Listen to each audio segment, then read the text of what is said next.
Monza marque un nouveau tournant dans la lutte pour le titre de champion du monde 2021 de Formule 1. Verstappen et Hamilton se sont accrochés et se sont éliminés tous les deux, figeant encore pour une course l'écart de 3 points qui les séparent au classement. Aujourd'hui, on va revenir sur les duels qu'ils ont eus et comment cela a joué sur cette saison et surtout ce que cela peut nous réserver pour la fin du championnat.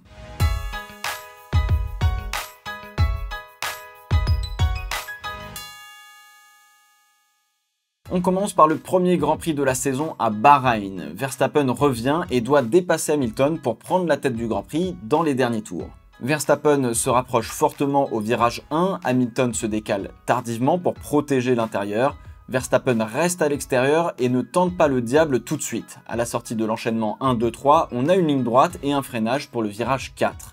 Derrière, c'est une suite de virages où c'est difficile d'attaquer, donc il vaut mieux conclure le dépassement au virage 4 plutôt qu'au 1 et se prendre une contre-attaque pour le virage 4. Verstappen sort un peu mieux, prend le DRS, Hamilton se place à l'intérieur, une nouvelle fois pour défendre en vue du freinage. Verstappen freine un peu plus tard qu'Hamilton, arrive à emmener plus de vitesse par l'extérieur et conclut son dépassement en dehors des limites de la piste. Il rend la place et ne parviendra pas à se rapprocher d'Hamilton pour tenter une deuxième attaque. Les voitures de 2021 ont le même syndrome que les voitures des années précédentes. On a assez de jus pour tenter une attaque avec des pneus, mais rarement deux, sinon on reste derrière et on subit en quelque sorte le sillage de la voiture qui est devant. En 2021, comme pour les autres années, il faudra réussir sa manœuvre du premier coup sur la piste, sinon il faudra passer par la stratégie. Deuxième duel, celui d'Imola et le départ. On est sous condition pluie, très bon départ de Verstappen qui se met tout de suite à l'intérieur pour virer en tête au premier virage. Les deux voitures sont côte à côte, Verstappen sous-vire et ne laisse pas de place à Lewis Hamilton qui lui relâche juste à peine un petit peu les freins pour tenter de rester à hauteur.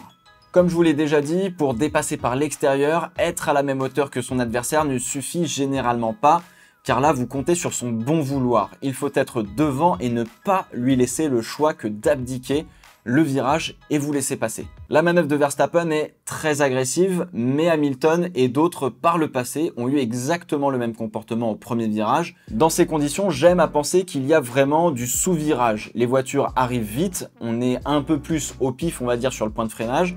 On a la voiture chargée en essence, bref, généralement les pilotes sont toujours un petit peu plus optimistes que prévu. Tenter l'extérieur dans ces conditions est un peu optimiste. C'est le gravier si vous ne concluez pas votre manœuvre et vous perdez énormément de place ou alors les vibreurs et vous cassez un petit peu votre voiture. Quand on a de l'herbe et du gravier, l'approche de notre attaque devait être probablement plus mesurée car celui à l'extérieur a beaucoup plus à perdre qu'à gagner.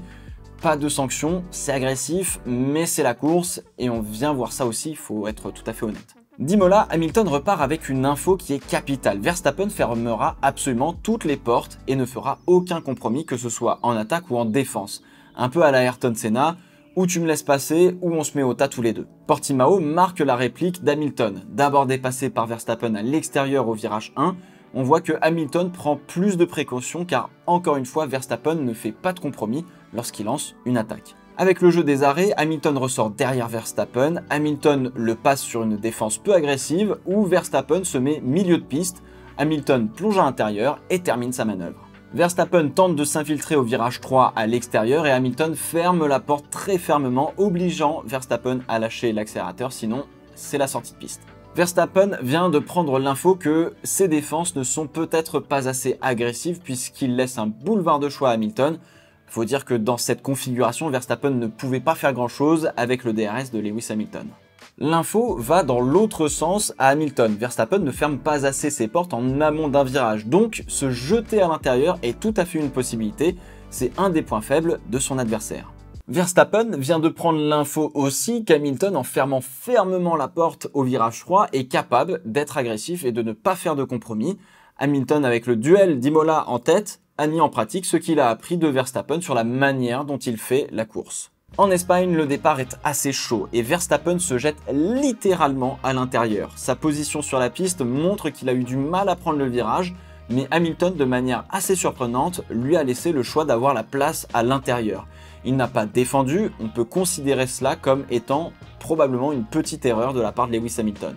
Bien qu'en étant largement devant dans l'entrée du virage, Hamilton prenait, plutôt à juste titre, pour acquis le fait qu'il resterait devant en sortant du premier virage et n'imaginez pas que Verstappen tenterait tout pour plonger. Encore une fois, Verstappen ne fait pas de compromis et sur un circuit où c'est très difficile de dépasser, il faut saisir chaque opportunité.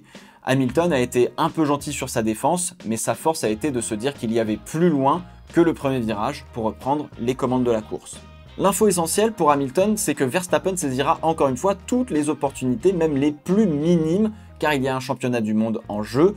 Verstappen attaquera tout le temps, alors qu'Hamilton est beaucoup plus en phase de défense, que ce soit sur la piste ou sur le fait qu'il défende son titre. Et forcément, c'est pas le même état d'esprit. À Monaco et en Azerbaïdjan, on n'a pas eu de duel repos. En France, Verstappen et Red Bull ont appliqué et retourné la stratégie de Mercedes de Barcelone contre elle-même. Grand Prix de Styrie, Verstappen part en pole et vient tout de suite couper la route à Hamilton pour protéger l'intérieur, contrairement à Hamilton en Espagne. Encore une fois, Verstappen peut paraître agressif, mais il n'y a pas d'ambiguïté sur la manière dont il approche un départ ou une course. Grand Prix d'Autriche, la semaine suivante, toujours au Red Bull Ring. Pas de duel entre les deux, mais on pénalise les pilotes qui ferment les portes à l'extérieur. Le débat des limites de piste et des sanctions est sans fin. Dès qu'il y a une action, le tribunal se met en place, que ce soit au circuit ou sur les réseaux sociaux. Grand Prix de Grande-Bretagne, Verstappen part en pole après avoir mené de bout en bout la première course sprint de l'histoire de la Formule 1. Verstappen tasse tout de suite Lewis Hamilton à l'intérieur pour l'obliger à prendre le virage 1 moins rapidement et plus difficilement. Cela permet à Verstappen justement de rester en tête, c'est malin et c'est une très bonne manœuvre. Hamilton doit maintenant préparer le prochain et sûrement le dernier coup qui va dicter la physionomie de la course, Copse. L'équation est assez simple, celui qui ressort de Copse en tête aura un net avantage pour la victoire. Pour cela, il faut qu'avant Copse, Hamilton soit suffisamment devant pour faire abdiquer le virage à Verstappen et ne pas lui laisser le choix. Il faut donc ressortir parfaitement de Luffield en ayant pris un point de corde tardif et en ayant une reprise des gaz plus tôt, en étant le plus droit possible. Pour ce faire, il faut donc prendre Luffield par l'extérieur et plonger en sortie de virage. Pour être bien positionné dans Luffield, il faut être à l'intérieur en sortant de Brooklands et avoir croisé la trajectoire. Et Verstappen sera a priori plutôt à l'intérieur pour protéger cette ligne ou mettre Hamilton en difficulté. Il faut donc ressortir très fort du virage 4 en ayant plus de vitesse sur la ligne droite de Wellington et pousser Verstappen à freiner trop tard pour qu'il nous ouvre l'espace à l'intérieur en sortie de Brooklands. Pour cela, il faut que l'on soit complètement à l'extérieur de l'entrée du virage 4. Pour être à cette position, il faut que l'on soit totalement à l'extérieur à l'entrée du virage 3. Attaquer Verstappen avant serait une erreur car encore une fois, le but c'est d'être devant en sortant de Copse. Game on, le plan se déroule parfaitement, Verstappen protège l'intérieur du virage 3, du virage 4, ce qui laisse l'opportunité à Hamilton de se placer parfaitement en vue de la ligne droite de Wellington. Verstappen protège à nouveau l'intérieur pour préparer Brooklands. Et Hamilton le tasse comme Verstappen l'a fait au virage 1 pour l'obliger à tirer tout droit sur les freins et ouvrir l'espace pour effectuer tout son placement en vue de la sortie de Copse. Presque. Hamilton freine un peu trop tard mais peut quand même se rattraper. Il ouvre sa trajectoire dans Luffield et replonge comme il avait prévu de le faire pour avoir une meilleure réaccélération que Verstappen. C'est bon, l'aspiration fonctionne, mais Hamilton est un chouïa loin par rapport au plan de départ pour réussir à coup sûr sa manœuvre. Verstappen se rend compte qu'Hamilton va tenter, ferme un peu la porte, mais comme à Portimao, Hamilton plonge dans l'intérieur que Verstappen n'a pas bien défendu, pensant qu'Hamilton n'oserait pas. Hamilton, trop à l'intérieur, freine une fraction de seconde trop tard, souvire, loupe la corde et touche Verstappen qui part en tête à queue dans le mur. Hamilton avait le bon plan d'attaque, mais à cause de son freinage un peu tardif à Brooklands, il n'était pas assez proche pour obliger Verstappen à abdiquer le virage. Verstappen ne pouvait pas être sûr que Lewis Hamilton tenterait le diable car depuis le début de la saison, ses attaques n'étaient pas risquées ou très agressives. Cependant, il a défendu un peu trop tard et de manière pas assez agressive pour obliger Lewis Hamilton à choisir l'extérieur ou à avorter sa tentative. Hamilton a donc fait preuve de beaucoup plus de fermeté dans ses attaques et son plan, et de plus d'agressivité à Silverstone. Cela ne change pas grand chose pour Verstappen qui lui de toute manière ne changera pas son approche, à part peut-être de tenter de fermer un peu plus tôt la porte, ce qu'il ne fait toujours pas depuis Portimao. Hongrie, Belgique, Pays-Bas, il n'y a pas de duel, la Red Bull est soit devant, soit dehors, mais ils ne se croisent pas sur la piste. Monza, les McLaren jouent les troubles faits, Ricciardo retient Verstappen et Norris retient Hamilton. Côte à côte dans la deuxième chicane, Verstappen à l'intérieur, Hamilton qui encore une fois tente par l'extérieur, les deux arrivent trop fort, aucun moyen pour Hamilton de prendre le virage et Verstappen l'emmène fermement à l'extérieur et l'oblige à couper. Situation très similaire à Imola, être à hauteur ne suffit pas à faire abdiquer votre adversaire, surtout s'il s'appelle Verstappen. Là, j'avoue que je trouve ça vraiment étonnant qu'Hamilton n'ait justement pas tenté de pousser Verstappen à louper les freins et lui à croiser la trajectoire pour avoir une meilleure réaccélération en sortie et le dépasser avant les Lesmo. Perez a fait ce coup-là à Bottas d'une manière assez similaire. Ça foire l'arrêt chez Verstappen et chez Hamilton. Les deux se retrouvent sur la piste à la sortie des stands. On l'a vu dans l'ensemble, Verstappen jouera absolument toutes les opportunités, même les plus infimes, et Hamilton, lui, a été moins ferme dans l'ensemble de ses défenses, sauf à Portimao. Et là est tout le problème de Lewis Hamilton, c'est qu'il a laissé de l'espace, pas suffisamment, mais de l'espace quand même. Il en faut pas plus à Verstappen pour s'y jeter. L'enchaînement du virage 1 et 2 permet de se jeter à l'extérieur pour justement bloquer le point de corde et la trajectoire à votre adversaire dans le virage 2. La manœuvre de Verstappen est loin d'être kamikaze, au contraire, on voit cela assez régulièrement à cette chicane.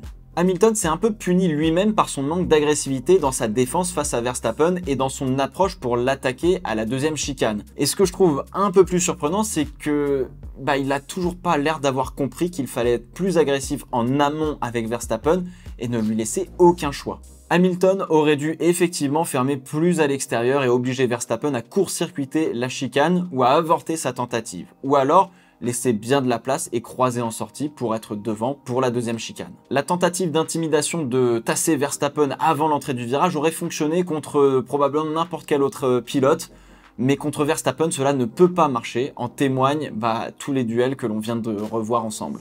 Verstappen est un pilote qui est agressif et il n'y a pas de mal à cela, mais il faut comprendre qu'il ne faut lui laisser absolument aucun choix lorsqu'il faut défendre ou attaquer contre lui. Et c'est très difficile car une défense un peu trop agressive et vous pénalisez vous-même.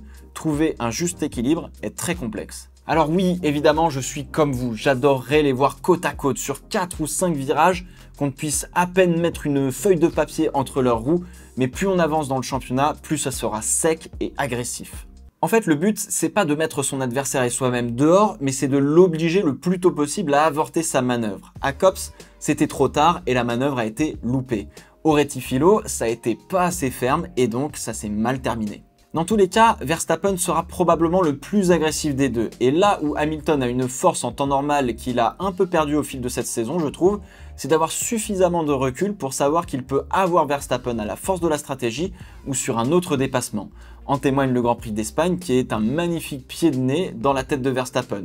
Tu forces comme un ouf au premier virage? Pas de souci, très bien, je te fais bouffer ma stratégie. Aujourd'hui, c'est beaucoup plus complexe à gérer parce que justement les deux voitures se valent. Bottas ou Perez ne sont pas forcément présents pour aider en stratégie et en Italie, les McLaren jouaient les troubles faits. Donc au final, quoi qu'il arrive, les passes d'armes vont être de plus en plus intenses. On va inévitablement avoir d'autres crashs car c'est plus difficile de sortir une stratégie pour passer devant. Et donc tout se joue sur la piste. Et comme je vous l'ai déjà dit, pour Bahreïn, on peut tenter une attaque, rarement deux parce que les pneus et l'air sale ne vous le permettent pas. Le championnat est tellement serré que ce n'est pas celui qui fera le moins d'erreurs ou qui pourra gérer les moments plus compliqués qui perdra, mais c'est impératif de finir devant l'autre à chaque fois. Le premier qui abandonnera aura probablement perdu le championnat car avec les courses qu'il reste, remonter 25 points, ça sera super difficile. Tous les points comptent, chaque opportunité doit être saisie. Et s'il y a un micro-espace pour tenter quelque chose, ce serait idiot de ne pas le tenter. Pour l'instant, Hamilton subit plus que Verstappen dans ses duels. Il va falloir qu'il fasse preuve de beaucoup plus de fermeté s'il veut reprendre le dessus et le contrôle de la situation.